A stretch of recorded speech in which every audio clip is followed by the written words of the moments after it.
Gentala Arasi Menara Lambang Provinsi Jambi. Podcast Gentala Generasi Digital Peradilan Agama, Pengadilan Tinggi Agama Jambi. Prima Podcast Gentala. Assalamualaikum warahmatullahi wabarakatuh. Selamat datang di Podcast Gentala. Saya Nur Ajiba kembali menyapa Sobat PTA dalam Bincang-Bincang Podcast Gentala. Ruang diskusi inspiratif seputar hukum dan peradilan dan dikemas secara edukatif dengan menghadirkan narasumber-narasumber yang luar biasa.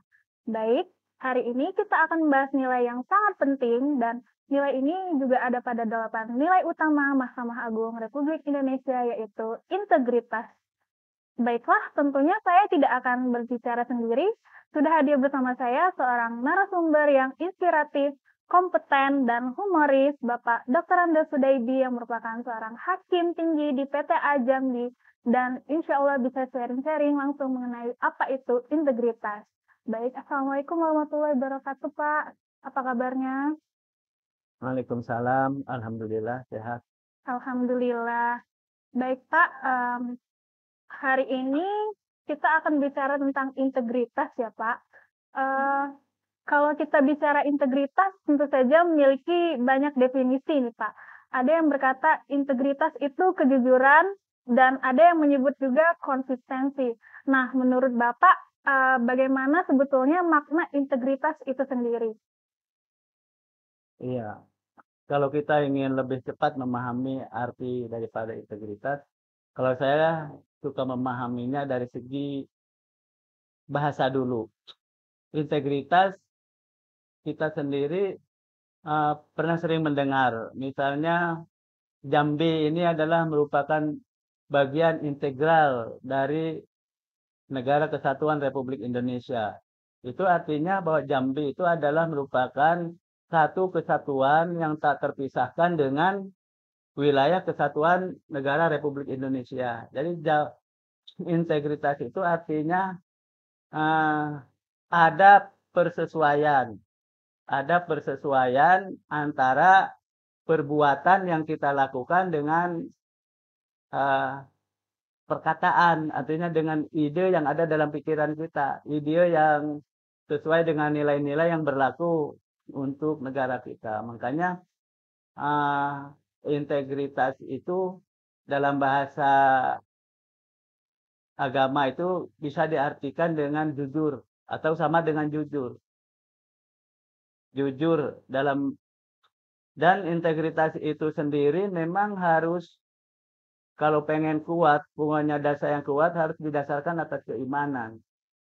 Memang integritas ini berasal dari barat istilah ini, tapi istilah-istilah etika atau akhlak itu justru sebenarnya lebih banyak dari ajaran agama. Tapi kemungkinan integritas itu sendiri memang bisa saja diambil dari ajaran agama yang kita sendiri tidak memahaminya. Namun karena integritas sudah dipakai oleh khalayak ramai, maka kita pun biasanya suka ikut-ikutan menggunakan dengan istilah integritas itu. Baik, Pak. Jadi integritas itu bukan sekedar kata indah yang tertulis di spanduk-spanduk di kantor kita ya, Pak. Tapi sesuatu yang harus tercermin dalam perilaku kita sehari-hari ya, Pak. Nah, ya, memang betul sekali. Jadi integritas itu harus ada dalam jiwa kita, dan itu bisa dilihat daripada perilaku dan perbuatan kita. Misalnya kalau kita di kantor ya, kita misalnya datang tepat waktu, ataupun juga mau pulang tepat waktu, masuk kantor juga sesuai dengan seragam yang kita gunakan. Itu merupakan bagian daripada integritas. Integritas itu artinya persesuaian antara perbuatan dengan perkataan kita. Artinya kalau kita katakan, kalau kita berbuat A, maka kita berkata juga harus A, atau sebaliknya. Artinya kalau apa yang kita katakan A, maka perbuatan kita itu adalah A, bukan selain daripada A. Nah, kalau apa yang kita katakan A, lalu perbuatan kita itu namanya ketidakjujuran. Dan ketidakjujuran itu kalau dalam bahasa sehari-harinya kita sebut hipokrit. Hipokrit artinya punya standar ganda.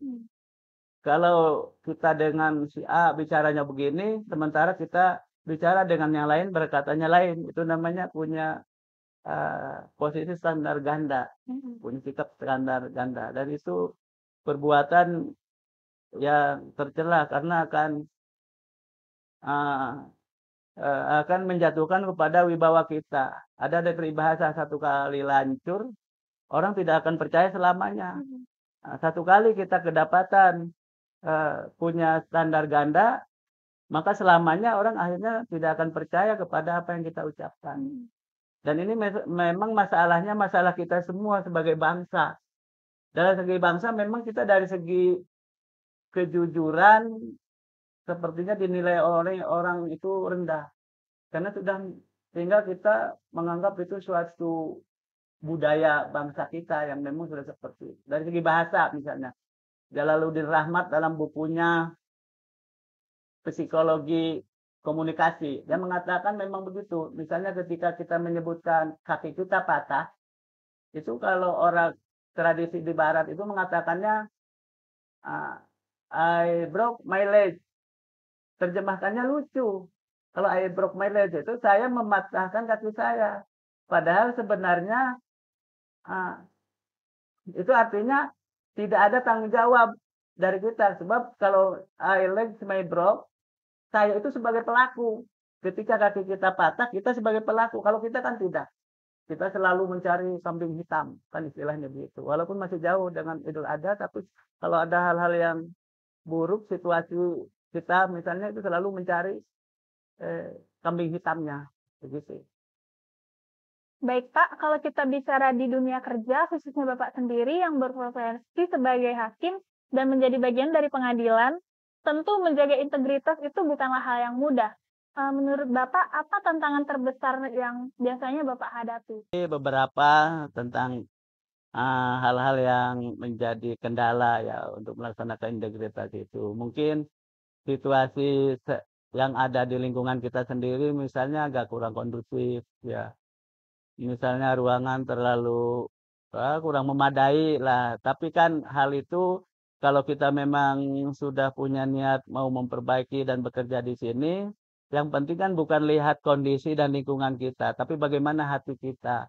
Walaupun ruangan kita sempit, misalnya tidak memadai, tapi kalau diisi dengan semangat kerja, kemudian dengan kita anggap itu kita bekerja dengan penuh cinta karena memang kita hidup di pengadilan ini, maka tentu saja ya kondisi yang menurut kita kurang mendukung terhadap lingkungan kerja, tapi kalau situasi kita sudah enjoy, maka apapun kita menikmati saja dan kita merasa senang. Gitu. Yang penting situasi hati kita yang kita jabarkan itu. Baik Pak, kalau begitu bagaimana cara kita tetap menjaga integritas di tengah tantangan itu sendiri Pak? Oh ya, kalau menurut saya orang bisa kuat dalam hal menjaga integritas itu yang paling pokok karena iman. Ya, dengan didasarkan pada iman itu maka ide ideologi kita itu semakin kuat. Jadi semakin kokoh integritas itu. Misalnya karena kan kita sudah sejak kecil diajarkan. Terutama dulu saya sekolah di madrasah ya, madrasah. Itu disebutkan sudah diajarkan ada yang namakan al-ahkamus syar'iyyah. Hukum syara itu ada 5. Pertama wajib, kedua sunnah, ketiga haram, keempat mubah, dan yang kelima itu makruh. Nah, dengan itu artinya apa itu yang disebutkan dengan wajib? Mahwal wajib, al-wajibu wa mayusabu fa'iluhu wa yu'aqabu tarikuhu. Artinya wajib itu adalah suatu perbuatan yang diberikan pahala apabila kita mengerjakan dan akan mendapat siksa apabila kita mengerjakannya. Kemudian kalau sunnah itu hanya kita dianjurkan untuk berbuat, tapi seandainya kita tidak melaksanakan itu juga tidak apa-apa. Sementara kalau yang namanya haram itu memang harus kita tinggalkan. Ketika tidak kita meninggalkan perbuatan itu, ah, maka kita akan mendapat pahala. Ketika kita berbuat, justru kita akan berbuat dosa. Kalau makruh, ya memang lebih baik kita hindarkan. Meskipun kita kerjakan memang tidak ada sanksi apa-apa. Kalau mubah, ya antara dikerjakan dengan ditinggalkan, kedudukannya sama saja. Tidak ada pahala dan juga tidak ada dosa. Nah, dengan prinsip-prinsip ini berarti kita kan menjadikan integritas kita semakin kokoh. Karena memang kita percaya kepada Tuhan. Kalau tidak didasari oleh iman, itu rapuh.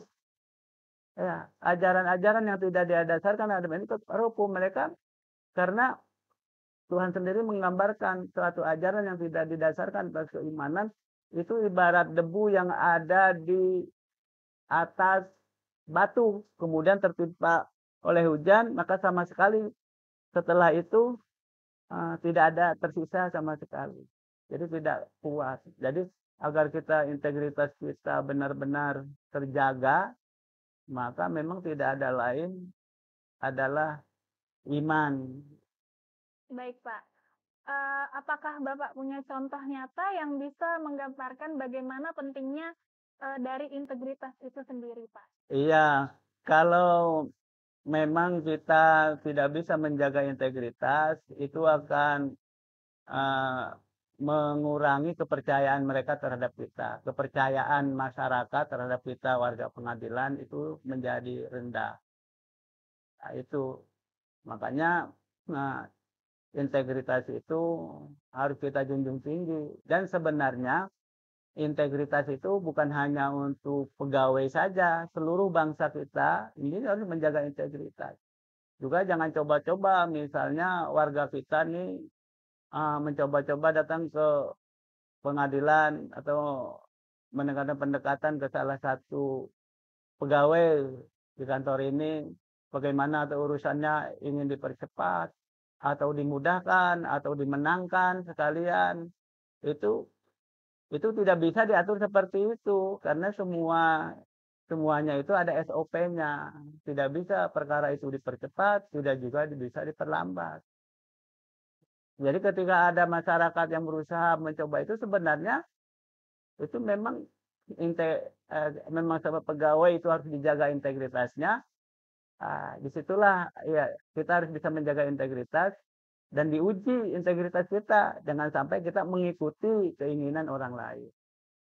Baik Pak Hudaydi, sebelum kita akhiri, boleh Bapak menyampaikan satu pesan singkat untuk para pendengar yang sedang berusaha menerapkan nilai integritas itu sendiri di tengah tekanan zaman yang ada pada saat ini.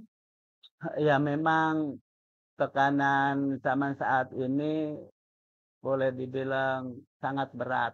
Lain dengan zaman sebelum kita merdeka atau zaman Belanda atau zaman purba zaman dahulu. Dahulu orang sudah tidak dibedakan orang kaya dengan orang miskin.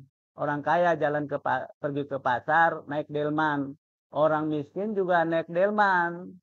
Jadi sama. Tapi orang sekarang ini antara orang kaya dengan orang miskin itu sangat besar sekali perbedaannya. Mereka misalnya naik Land Cruiser atau naik apalah Lamborghini pergi. Sementara kita yang tidak punya kan tidak bisa. Apalagi kita pegawai ini kan penghasilannya sudah dibatasi. Sudah dibatasi. Nggak bakalanlah kita akan kebeli Lamborghini misalnya. Karena dengan penghasilan yang seperti itu. Nah, karena itu kita harus menjaga diri saja. Kita jangan sampai tergoda ikut-ikutan. Bagaimana kita berusaha ingin seperti pengusaha si A. Ya nggak bisa. Kalau memang kita ingin kaya seperti dia, ya cobalah kita jadi pengusaha supaya kita kebeli Lamborghini misalnya. Tapi kita harus sadar bahwa kita ini memang sudah diniatkan sebagai pegawai itu untuk membantu masyarakat memenuhi kebutuhannya. Itu saja, Bang. Baik, terima kasih banyak Pak Hudaydi atas pencerahan yang sangat berharga. Semoga perbincangan hari ini bisa menjadi pengingat bagi saya dan kita semua bahwa integritas bukan sekedar pilihan, melainkan kewajiban moral. Baiklah Sobat PTA, tak terasa kita sudah berada di penghujung podcast kali ini. Saya Nur Habibah pamit undur diri. Sampai jumpa di episode selanjutnya. Wassalamualaikum warahmatullahi wabarakatuh. Pengadilan Tinggi Agama Jambi.